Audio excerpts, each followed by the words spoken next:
आज शारदीय नवरात्रि का नवा दिन है और ये दिन मां दुर्गा के सिद्धार्थी स्वरूप की उपासना को समर्पित है।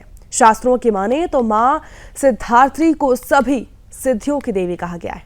मां के स्वरूप की साधना से भक्त को अलौकिक शक्तियां और ज्ञान प्राप्त होता है। नवरात्रि की नवमी तिथि का विशेष महत्व है क्योंकि इस दिन मां की उपासना के साथ साथ कन्या पूजन का भी विधान होता है। घर घर में बालिकाओं को देवी के स्वरूप मानकर उनके चरण पखारे जाते हैं, उन्हें भोजन कराया जाता है और उपहार देकर सम्मानित किया जाता है। ऐसे में मान्यता है कि कन्या पूजन से मां दुर्गा विशेष प्रसन्न होती है और भक्तों को सुख समृद्धि का वरदान देती है।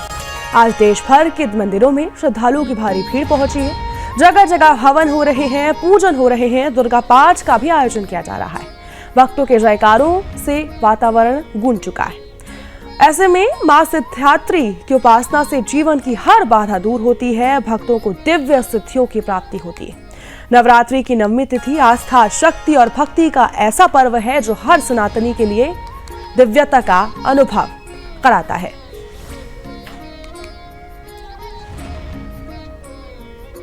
तो ऐसे में आज नवमी है, आज आखिरी दिन है और कल दशहरा है। तो ऐसे में आज का दिन बेहद खास है क्योंकि आज शारदीय नवरात्रि का आखिरी दिन है और मंदिरों में लंबी लंबी कतारें हम देख पा रहे हैं। आज कन्या भोज का भी अलग ही महत्व है। कहा जाता है कि मां कन्या भोज से बेहद प्रसन्न होती। तो ऐसे में आज का दिन बेहद खास है। आज नवरात्रि का आखिरी दिन है, कल दशहरा है और नवमी के पावन दिन पर छोटी छोटी बालिकाओं को माता रानी के रूप में भोजन कराया जाता है, जिससे मां बेहद प्रसन्न होती है।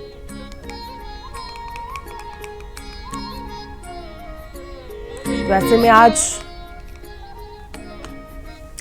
जयकारों से मंदिर गूंज उठे हैं। माता के जयकारों से पूरे मंदिरों में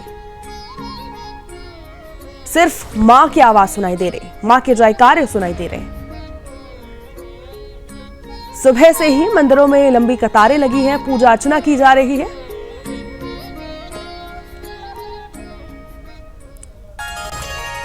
तो सनातन परंपरा में नवमी का अलग ही महत्व माना जाता है।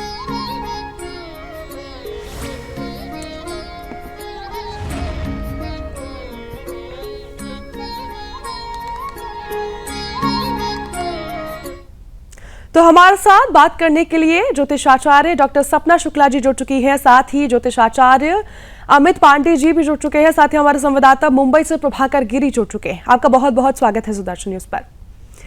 सबसे पहले हमारे संवाददाता मुंबई से जुड़े हुए हैं। सबसे पहले मैं आपके पास आना चाहूंगी प्रभाकर जी, क्या तस्वीरें हैं, कितना उत्साह है, कितनी खुशी है, क्योंकि आज नवमी है और कल दशहरा है, आज आखिरी दिन है, साथ ही दशहरा की क्या कुछ तैयारियां हैं?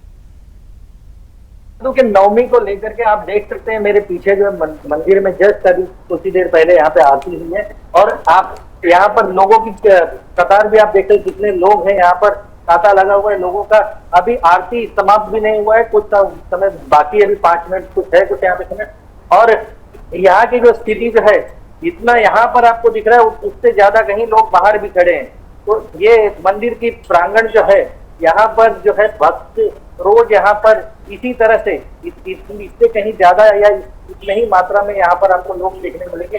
और हम अभी इस वक्त बोरीवली पश्चिम में है, हम इस वक्त मुंबई का जो एक इलाका है बोरीवली पश्चिम में, वहां पर हम मौजूद है इस समय। और हमारे साथ इस मंदिर के जो है जो यहाँ पे सेक्रेटरी कह सकते हैं वो यहाँ पे मौजूद है। कि इस मंदिर की विशेषताएं कुछ बताइए हमें। यहाँ पे माता जी साक्षात रूप है, क्योंकि आप दिल से इच्छा मानोगे पूरी होती है। माता जी का सबको आशीर्वाद बना देता है। इनका कहना है कि माता रानी का जो विश्वास जो है सब पे बना हुआ है यहाँ पर, और उनकी जो लोग जो यहाँ पे आते हैं अपनी मनोकामना मांगते हैं। और कहीं ना कहीं आज के दिन जो है हम कह सकते हैं कि आज नवमी का जो उपवास जो है, आखिरी उपवास लोग यहाँ पर उस हिसाब से भी यहाँ पे आते हैं और माता रानी का जो है दर्शन करना जरूरी समझते हैं। और यहाँ से इसके बाद जो है कई जगहों पर कन्या भोज का भी आयोजन किया गया है, और जहाँ पर लोग कन्या भोजन का आयोजन करने के बाद उन्हें कुछ दक्षिणा देते हैं, कुछ उपहार देते हैं कन्याओं को और उनके पैर पखारते हैं और उसके बाद जो है फिर यहाँ से ये होने के बाद अपने काम पे या तो चले जाएंगे या तो आज बहुत लोगों ने अवकाश भी लिया हुआ है। तो एक साथ में आज का दिन और दशहरे का दिन दोनों दिन अवकाश लिया हुआ है लोगों ने कई जगहों पर। और जो है संगठन जो है यहाँ पर यहाँ पर इनकी जो है बिल्कुल ऐसे में बिल्कुल प्रभाकर जी हम आपके पास वापस लौटेंगे। हमारे साथ डॉक्टर सपना शुक्ला जी ज्योतिषाचार्य जुड़ी हुई हैं। आपसे मेरा ये सवाल रहेगा कि आज नवमी का दिन है, आज पावन दिन है और आज आखिरी शारदीय नवरात्रि का दिन है, तो ऐसे में किस तरीके से आज दिन की शुरुआत करनी चाहिए, किस तरीके से पूजा करनी चाहिए? देखिए, आज सुबह स्नान करके मंदिर को साफ करके माता की पूजन साफ आसन पे बैठ के करना चाहिए। स्वच्छता का विशेष ध्यान रखना चाहिए। माता के लिए आज के दिन हवन बहुत आवश्यक है, हवन जरूर करें। ओम नारायण क्लीं चामुंडाय विचे मंत्र का 108 बार मंत्र से हवन करें। हवन सामग्री बनाएं। हवन सामग्री में चीनी, जटामासी, अगर तगर, चंदन, चूरा, चावल और आप गुड़ डाल सकते हैं शुद्धता के लिए। घी डाल के आप हवन सामग्री बना के उससे हवन करें। माता का हवन करने से घर पूरा सैनिटाइज हो जाता है और बहुत ही शुभ रहता है। घर में सारे वायरस, बैक्टीरिया जो भी होते हैं वो सब नष्ट हो जाते हैं। और माता को आज के दिन हलवा, पूरी और चने का भोग लगाएं। और छोटी छोटी कन्याओं को बुला के 2 वर्ष से लेके 10 वर्ष तक की कन्याओं को बुला के उनका पूजन करें विधि विधान से। पहले उनके पैर धुलाएं, फिर उनको आसन पे बैठा लें, रोली चावल से उनका टीका करें, फिर उसके बाद उन्हें हलवा, पूरी और चने का भोग लगाएं जिससे, और उसके बाद उन्हें दक्षिणा दें, नारियल का फल दें उनको और केला फल भी प्रदान करें और दक्षिणा और उसके साथ में कुछ उपहार भी छोटी छोटी बच्चियों को अवश्य दें जिससे माता अधिक प्रसन्न होती हैं। बिल्कुल, तो ऐसे में हमारे साथ अमित पांडे जी भी जुड़े हुए हैं। अमित पांडे जी, इसी को लेकर मेरा आपसे सवाल रहेगा कि पूजा आज की जानी है, आज कन्या भोज भी किया जाना है, तो किन चीज़ों का हमें बेहद ध्यान रखना चाहिए कि और किन नियमों का हमें ध्यान रखना है और किन नियमों का हमें उल्लंघन नहीं करना है, क्योंकि आज शारदीय नवरात्रि का पावन दिन है, आखिरी दिन है, तो ऐसे में किन नियमों का जरूरी ध्यान रखना चाहिए? जय माता की। देखिए, आज जो ये 10 दिन का नवरात्र था, इस बार बड़ा विशेष नवरात्र रहा और जो भी माता के भक्त हैं, जो शक्ति के उपासक हैं, उनके लिए बड़ा खास रहा ये साल 2025 का शारदीय नवरात्र। अभी आज अपने आखिरी दिनों में अपनी संपन्नता और संपूर्णता की तरफ पहुंच चुका है नवरात्र। ऐसे में सबसे बड़ी बात, नवमी के दिन 2 काम विशेष रूप से किए जाते हैं। एक तो हवन किया जाता है। अपने द्वारा पिछले 8 दिनों से 9 दिनों से जो भी आपने विशेष रूप से पूजन किया, अर्चन किया, भगवती का आराधना किया, पाठ किया, मंत्र जप किया, अब उन समस्त पूजा पाठ के सम्यक फल को प्राप्त करने के लिए अब आपको पूर्णाहुति डालनी है। पूर्णाहुति दिव्यै नमः। जब पूर्णाहुति आप डाल देते हैं तो आपके सब प्रकार के यज्ञ संपन्न हो जाते हैं, सारी पूजा आपकी पूर्ण हो जाती है। तो सबसे पहले हवन करें। पूजन आप पहले की भांति जैसे आप पिछले 9 दिन से कर रहे थे, उसी तरह से पहले अपनी जगदम्बा का, अपने द्वारा स्थापित कलश का, कलश के साथ मूर्ति का, जो भी आपने अपने घर में विग्रह आदि स्थापित कर रखे हैं या जो आप नियमित पूजा कर रहे थे पिछले 9 दिनों से, पहले वो पूजन करिए। उसके पश्चात हवन करिए और कन्या पूजन का कार्यक्रम मैं सबसे ज्यादा जोर देता हूं इस पूरे पूजा परंपरा में, पूरे शक्ति की उपासना में। डॉक्टर सपना जी आचार्य जुड़े हुए हैं, साथ ही आचार्य अमित जी जुड़े हुए हैं, साथ ही हमारे संवाददाता प्रभाकर जी जुड़े हुए हैं। अमित जी, मैं आपसे इसी बारे में बात कर रही थी ब्रेक से पहले कि किस तरीके से विशेष पूजा की जानी है, आप अपनी बात पूरी कीजिए। देखिए, जहां तक मैं बता रहा था कि हवन करना है, हवन के बाद कन्या पूजन। कन्या पूजन का कार्यक्रम इसलिए करना जरूरी होता है कि पूरे इस नवरात्र का जो सार है, जो थीम है, जो पूर्णता है, वो एक देवी पूजन से जुड़ा हुआ है। और जैसा कि दुर्गा सप्तशती में आया है, मार्कंडेय पुराण में आया है कि विद्या समस्ता तव देव वेदा स्त्रिया समस्ता सकला जगत्सु, अर्थात संसार की जितनी स्त्रियां हैं वो साक्षात जगदम्बा की ही स्वरूप मानी जाती हैं। तो जब आप प्रत्यक्ष उस जगदम्बा को प्रकट नहीं कर पा रहे हैं, आपकी साधना इतनी पुष्ट नहीं हुई है कि जगदम्बा स्वयं मूर्ति में से प्रकट नहीं हो रही हैं, तो जो उनकी मूर्तिमान शरीर इस संसार में विचरण कर रही हैं, ऐसी कन्याएं, उनका पूजन करके आप भगवती जगदम्बा की पूजन का ही फल प्राप्त करते हैं। देवी भागवत में जो पूजन की बात आती है कन्याओं की, वो 2 वर्ष से लेकर के 10 वर्ष तक कन्याओं की पूजन की बात की जाती है। अब 2 वर्ष के नीचे की आयु कन्या का पूजन इसलिए नहीं किया जाता है क्योंकि इतने आयु के बच्चों को रस गंध का ज्ञान नहीं होता है, वो क्या खा रहे हैं, क्या ग्रहण कर रहे हैं, वो नहीं बता सकते हैं। अब 2 वर्ष से लेकर के 10 वर्ष तक की जो कन्याएं होती हैं उनका बाकायदे देवी भागवत में विवरण दिया गया है कि कौन सी कन्या, किस आयु वर्ष की कन्या का पूजन करने से क्या फल होता है और उनका क्या नाम होता है। उदाहरण के तौर पे जैसे 2 वर्ष की जो कन्या होती है उनका नाम होता है कुमारिका। कुमारिका कन्या का अगर आप पूजन करेंगे तो इससे सब प्रकार के दुख दरिद्रता का नाश होगा, वैभव संपत्ति और धन की प्राप्ति होगी, आयु बढ़ेगी और शत्रु अपना हार मान लेते हैं, धन और बल बढ़ता है। जो 3 वर्ष की कन्या होती है वो त्रिमूर्ति कन्या कही जाती है। इसका पूजन करने से धर्म, अर्थ, काम, मोक्ष की प्राप्ति होती है, धन धान्य का आगमन होता। अब 3 वर्ष की कन्या इतनी महत्वपूर्ण होती है, नाम भी त्रिमूर्ति कहा जाता है। संतान सुख अगर चाहिए, जो मनुष्य विजय चाहता है, ज्ञान चाहता है, सुख चाहता है, वो 4 वर्ष की कन्या का पूजन करें क्योंकि उसका नाम है कल्याणी। कल्याणी का अर्थ क्या होता है? कल्याण करने वाली, शुभ करने वाली, मंगल करने वाली, क्योंकि यह सर्व कामदा कही गई है देवी भागवत में, सभी कामनाओं को पूर्ण करने वाली। शत्रु पीड़ा से अगर आप हैं, पीड़ित हैं, कोई मुकदमा चल रहा है, न्यायालय में आपको विजय नहीं मिल रही है और बहुत परेशान है, सारे मतलब केवल आप भागे जा रहे हैं, कोई विजय नहीं मिल रही है, तो ऐसे में 6 वर्ष की जो कन्या होती है उसकी आप जरूर पूजन करें क्योंकि उसका पूजन करने से सब प्रकार के मंगल होता है। क्योंकि 6 वर्ष की कन्या कालिका कहलाती है। कालिका मतलब जो काली का स्वरूप है, कालिका कही जाती है। अब 7 वर्ष की कन्या की बात करें तो 7 वर्ष की कन्या चंडिका कहलाती है और चंडिका कन्या का पूजन करने से सब प्रकार के धन, ऐश्वर्य, अभिलाषा की पूर्ति होती है, सब प्रकार के धन की प्राप्ति होती है। सम्मोहन के लिए, दुख दरिद्र नाश के लिए आप शांभवी की पूजन करें। शांभवी जो कन्या होती है, जो 8 वर्ष की कन्याएं होती हैं, उन्हें शांभवी के नाम से शास्त्र ने संबोधित किया है। 9 वर्ष की कन्या साक्षात दुर्गा कही गई हैं। ऐसी दुर्गा का पूजन करने से तो प्रत्यक्ष दुर्गा के पूजन का ही लाभ होता है। 10 वर्ष के जो कन्या कही हैं उनका नाम सुभद्रा कहा जाता है।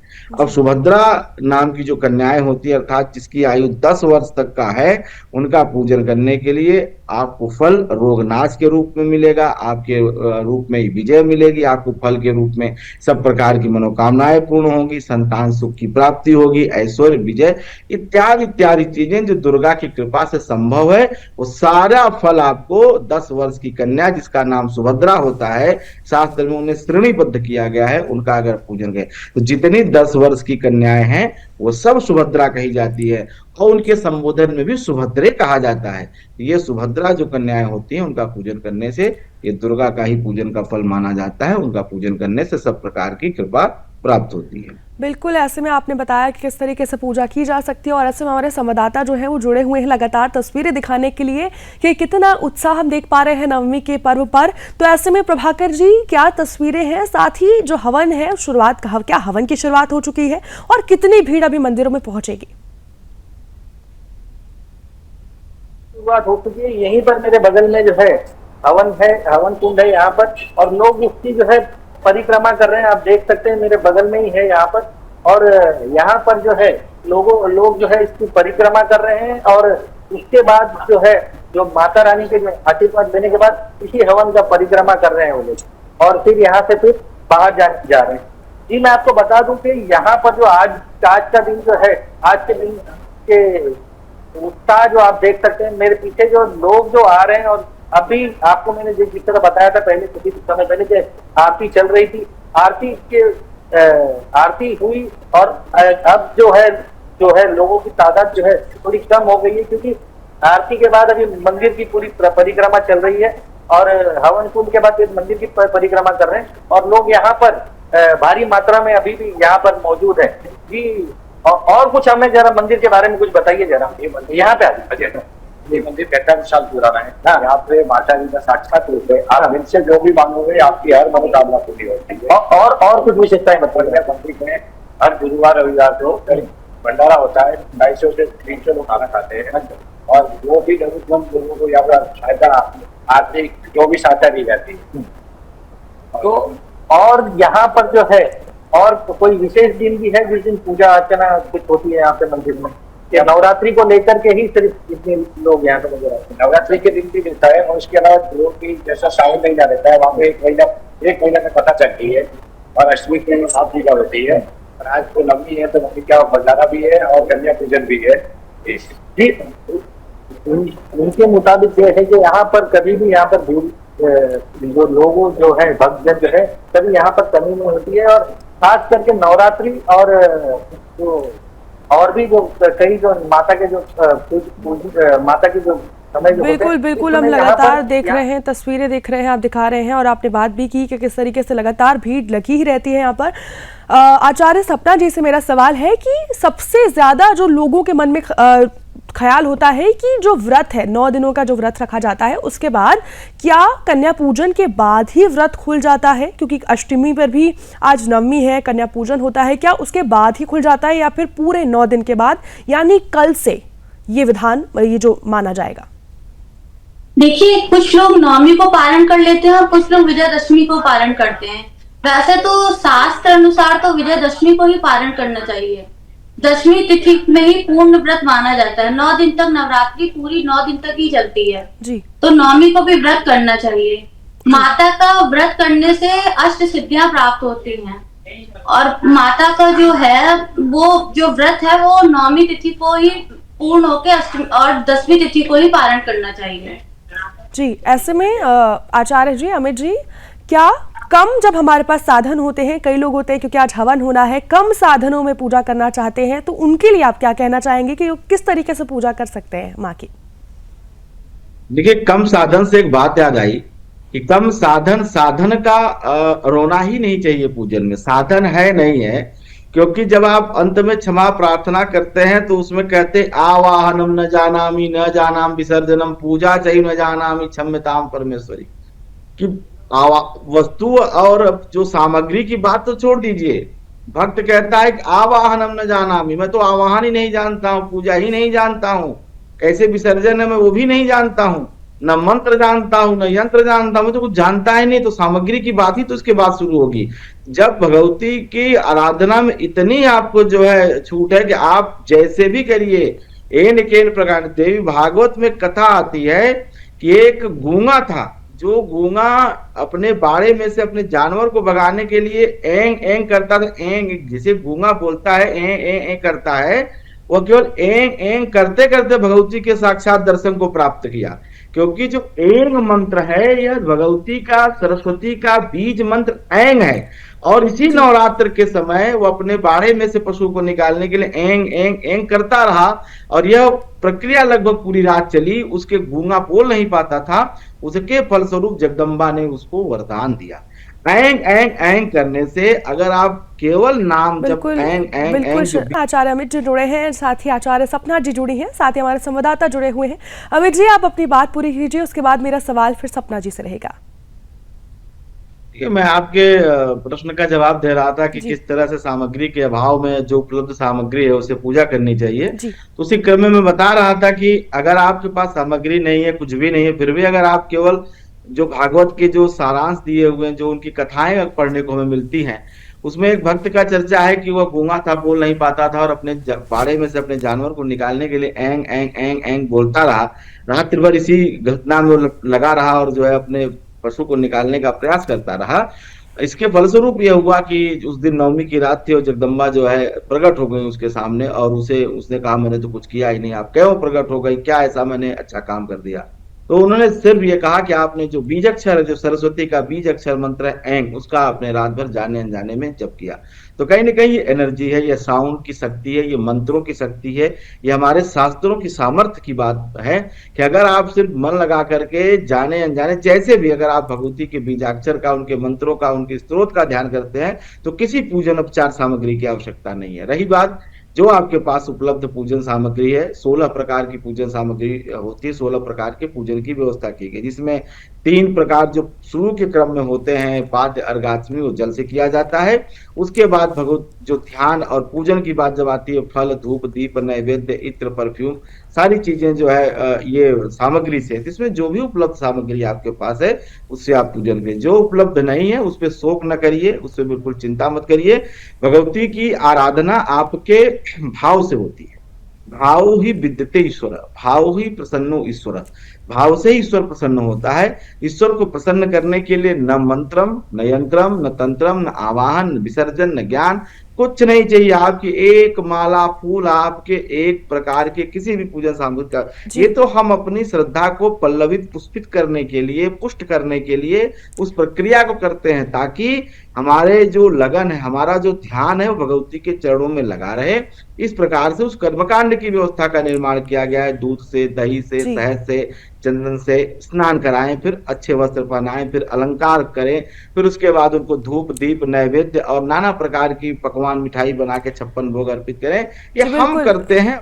बिल्कुल, तो समय की कमी की वजह से यहाँ पर हमारा समाप्त होता है, समापन होता है। तो बहुत बहुत धन्यवाद आप सभी का हमारे साथ जुड़ने के लिए। सपना जी, साथी अमित पांडे जी और प्रभाकर गिरी जी, आपने तस्वीरें दिखाई, क्योंकि लगातार आज आखिरी दिन है, नवमी है आज, कल दशमी है, और ऐसे में आज का दिन बेहद महत्वपूर्ण है, क्योंकि आज माँ की पूजा की जानी है, आज हवन होगा। मंदिरों में लंबी लंबी कतारें हम देख रहे हैं। हमने आपको ये भी तस्वीरें दिखाई कि किस तरीके से माँ की आराधना करने के लिए मंदिरों में लंबी लंबी कतारें पहुंच रही हैं, और आज पूरे दिन पूरे भारत में मां के जयकारे ही गूंजेंगे।